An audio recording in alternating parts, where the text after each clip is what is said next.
नमस्कार। पश्चिम बंगाल विधानसभा चुनाव पर कैपिटल टीवी का खास शो बैटल ऑफ बंगाल देख रहे हैं आप। मैं हूं आपके साथ पूजा।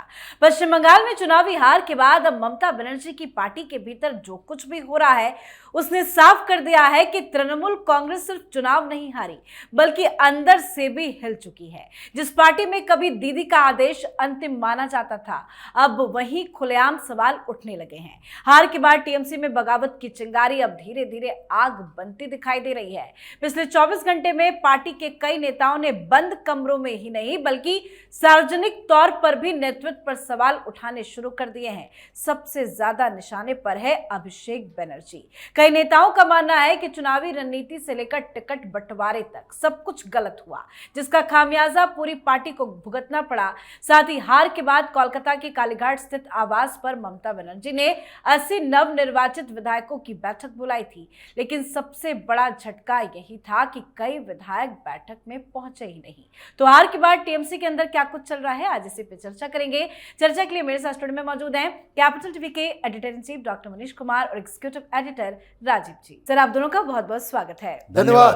सर, क्या कुछ चल रहा है टीएमसी के अंदर फिलहाल? देखिए, इतनी बड़ी हार हुई है तो लोग तो बात करेंगे ही।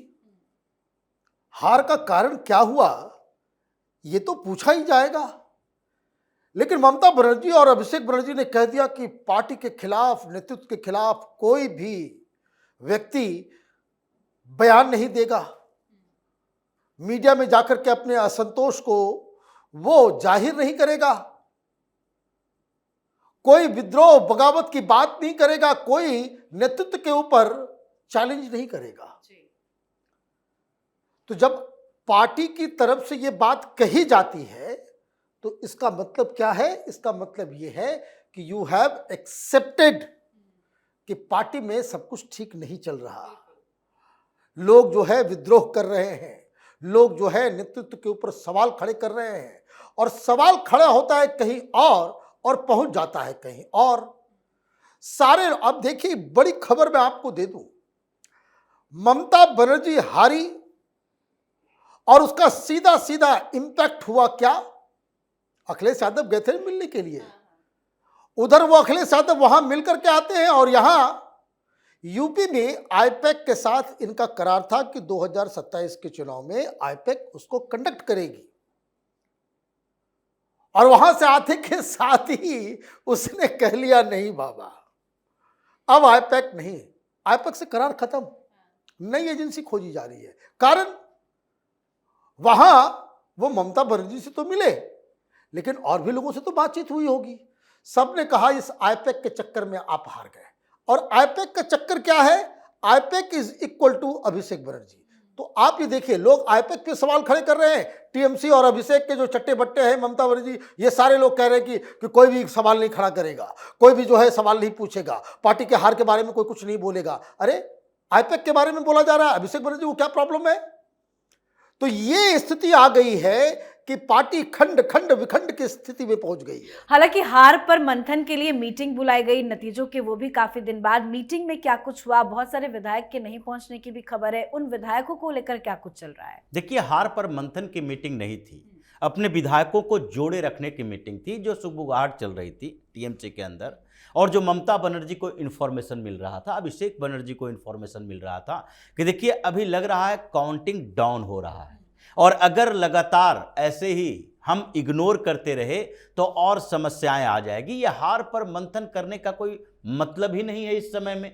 आप सरकार न बनाने देने के लिए भारतीय जनता पार्टी के खिलाफ मोर्चा खोल कर रखे हो, आप इस्तीफा देने के लिए तैयार नहीं हो, अड़े हुए हो कि नहीं इस्तीफा नहीं देंगे, डिसमिस कर दो। तो जब अभी संघर्ष के मोड में हो तो फिर यह हार पर मंथन करने के लिए बुलाओगे, तब तो आपको मानना पड़ेगा कि हम हार चुके हैं। आपने तो माना नहीं कि हम हारे हैं। आप तो उन लोगों से अगर सवाल करोगे कि भाई हार के कारण बताओ, तुम अपने क्षेत्र में क्या देख रहे थे, आसपास के जो क्षेत्रों में विधायक हार गए जिसको टिकट दिया था, उन लोगों का फीडबैक क्या होना चाहिए? तो सबको, जितने लोगों को टिकट दिया था आपने, उन सबको बुलाना पड़ता। ये नवनिर्वाचित विधायक जो जीत कर आए हैं वो हार की चर्चा कैसे करेंगे? जो जीत कर आ चुके हैं वो हार के बारे में कैसे बता पाएंगे? क्योंकि वो तो अपने क्षेत्र में व्यस्त थे, वो तो संगठन का काम है। टीएमसी का संगठन में काम करने वाले लोग, वो आप अगर डिस्ट्रिक्ट प्रेसिडेंट के साथ मीटिंग करती, संगठन के लोगों के साथ मीटिंग करती, जितने लोकसभा सांसद है जिसको जिम्मेदारी दी थी 29 लोकसभा क्षेत्रों में हर जगह पर आपको हार का सामना करना पड़ा, उन सांसदों के साथ बैठकर चर्चा करते कि आपको जिम्मेदारी दी गई थी अपने क्षेत्र की। लेकिन यह हार पर मंथन की बात थी ही नहीं, ये बात थी एकजुटता की कि हमारे साथ कितने लोग अभी हैं और जो आ रहे हैं उस पर विश्वास किया जा सकता कि नहीं, इन लोगों का संकेत क्या है, और जो नहीं आएगा वो तो अविश्वसनीय है ही। तो कुछ लोग गायब रहे, अब ममता बनर्जी को लगा कि कुछ लोग तो गायब हो गए हैं, वो गायब ही हैं, अब वो वापस आने की संभावना बहुत कम है। जो हैं उसमें से कौन कौन क्या सवाल उठा रहा है, इसी से पता चलेगा कि उसके दिमाग में लीडरशिप को लेकर संदेह पैदा हो गया है। और लीडरशिप को लेकर संदेह पैदा हो गया, इसका मतलब है कि अब हमारे साथ नहीं रहेगा। तो काउंटिंग डाउन हो रही है, धीरे धीरे ये संख्या और बढ़ेगी, और ममता बनर्जी जितना संघर्ष के मोड में रहेगी कि दिल्ली तक जाएंगे, हंगामा करेंगे, उतना ही उनके बगावत वाले विधायकों की संख्या भी बढ़ती जाएगी। बिल्कुल, सर ने बिल्कुल सही कहा कि हार पे वो मंथन क्या करेंगे जब उन्होंने स्वीकार ही नहीं किया है कि उन्होंने चुनाव हारा है। लेकिन जो नेता और उनके जो सांसद और उनके जो विधायक हैं जो जीत के आए हैं, क्या वो ये मंथन कर रहे होंगे कि अब आगे क्या करना है, क्योंकि पार्टी का तो कुछ अब भविष्य नहीं बचा, वो अब क्या करेंगे? देखिए, जो लोग बाहर निकले मीटिंग से बोल दिया कि हाथ में सौंदेश दे दिया, मतलब पेड़ा का डब्बा जो है सबके हाथ में मिठाई का डब्बा लेके, हाँ, लाल लाल डब्बा जो है सब लेकर के जो है वो वहां से निकल गए। कुछ पत्रकारों ने पूछा, बोला बेकार हम लोग आए यहाँ पे, यहाँ तो सिर्फ और सिर्फ ये कहा गया भाई अभिषेक बनर्जी के लिए जो है आप कसीदे पढ़ो वहाँ पे, अभिषेक बनर्जी ने बड़ा अच्छा काम किया, बहुत अच्छा हुआ, हम लोग लड़ेंगे, हम लोग ये करेंगे। अब दिक्कत क्या है कि इन लोगों को ये समझ में आ रहा है कि जनता सेलिब्रेट कर रही है। चुनाव हर जगह होते हैं, हार जीत हर जगह होता है। भाई कांग्रेस पार्टी भी हारती है, कांग्रेस पार्टी हारती है, भारतीय जनता पार्टी भी हारती है। कभी आपने देखा कि भाई वहां इस तरीके का जश्न मनाया जा रहा है कि जैसे कोई रावण का वध हो गया हो? मसला यह है कि बंगाल की जनता को लग रहा है कि एक दानवीय सरकार उससे निपटारा मिला है। जो जीत के आए हैं उनको भी ये बात समझ में आ रही है कि भाई क्या हमने कर दिया। और मैं आपको बताऊं, कई सारे लोग जो टीएमसी के समर्थन में थे, चुनाव से पहले तक आर्टिकल्स लिख रहे थे कि Mamata Banerjee is the only hope who can defeat Modi. ये सारी चीजों को देखकर देखिए दिक्कत क्या है, हम लोग शुरू से कह रहे हैं कि वहाँ की सरकार में ये प्रॉब्लम है, वहाँ की सरकार में ये प्रॉब्लम है, वहाँ की सरकार में ये प्रॉब्लम है, इस वजह से ममता बनर्जी हारेगी। अभी हार जाने के बाद सबके ज्ञान चक्षु खुल गए हैं। अब हारने के बाद तो जैसे टीएमसी समर्थित पॉलिटिकल एनालिस्ट लोगों के जो ज्ञान चक्षु खुले हैं, तो पार्टी के लोगों के भी तो खुल रहे होंगे कि हमने, देखिए हर जगह से ये खबर आ रही है, वेदर इट इज राइट और रॉन्ग उसके वैल्यू जजमेंट में नहीं जाऊंगा, लेकिन हर जगह आपके लोकल लीडर्स पिट रहे हैं। मार नहीं, उनको हॉस्पिटलाइज नहीं किया जा रहा, लेकिन उसको बेइज्जत और लज्जित किया जा रहा है।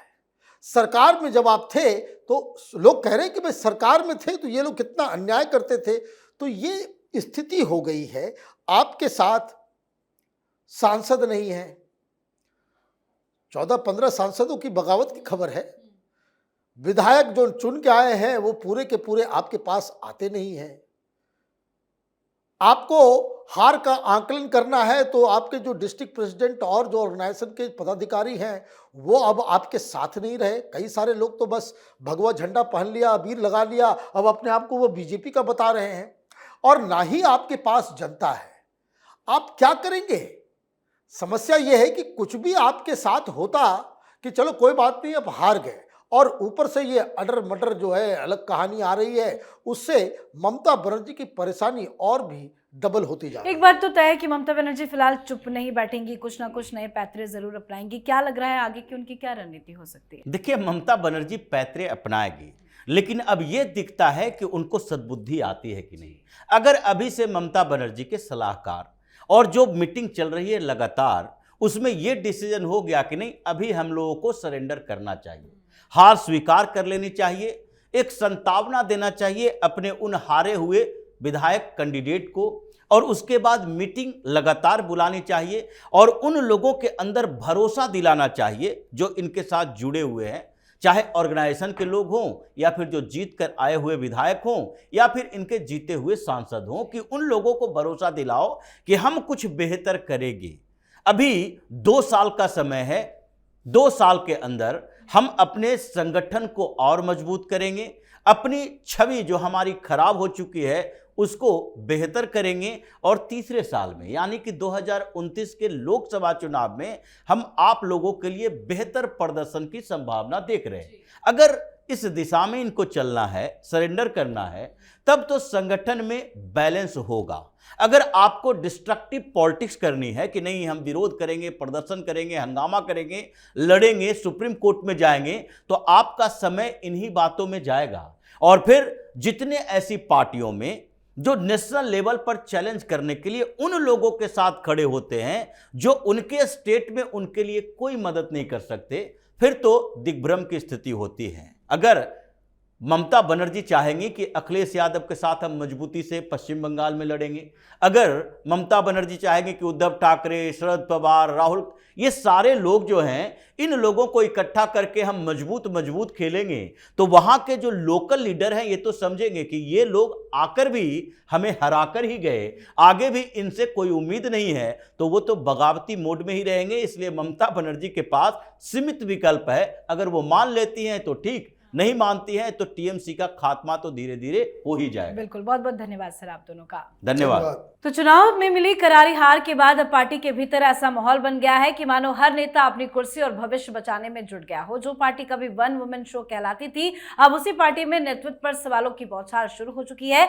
सबसे बड़ी चिंता की बात यह है कि हार के बाद टीएमसी का पूरा नैरेटिव ही बिखरता दिखाई दे रहा है। पहले पार्टी नेताओं ने ईवीएम पर सवाल उठाए, फिर चुनाव आयोग पर निशाना साधा और अब खुद अपनी रणनीति पर सवाल खड़े हो रहे हैं। यानी जनता ने नतीजे क्या दिए, पार्टी के अंदर ही आरोप प्रत्यारोप का तूफान शुरू हो गया है। पार्टी का भविष्य अब खतरे में आ गया है। तो आप भी अपनी राय कमेंट करके लिखिएगा। देखते रहिए कैपिटल टीवी। नमस्कार।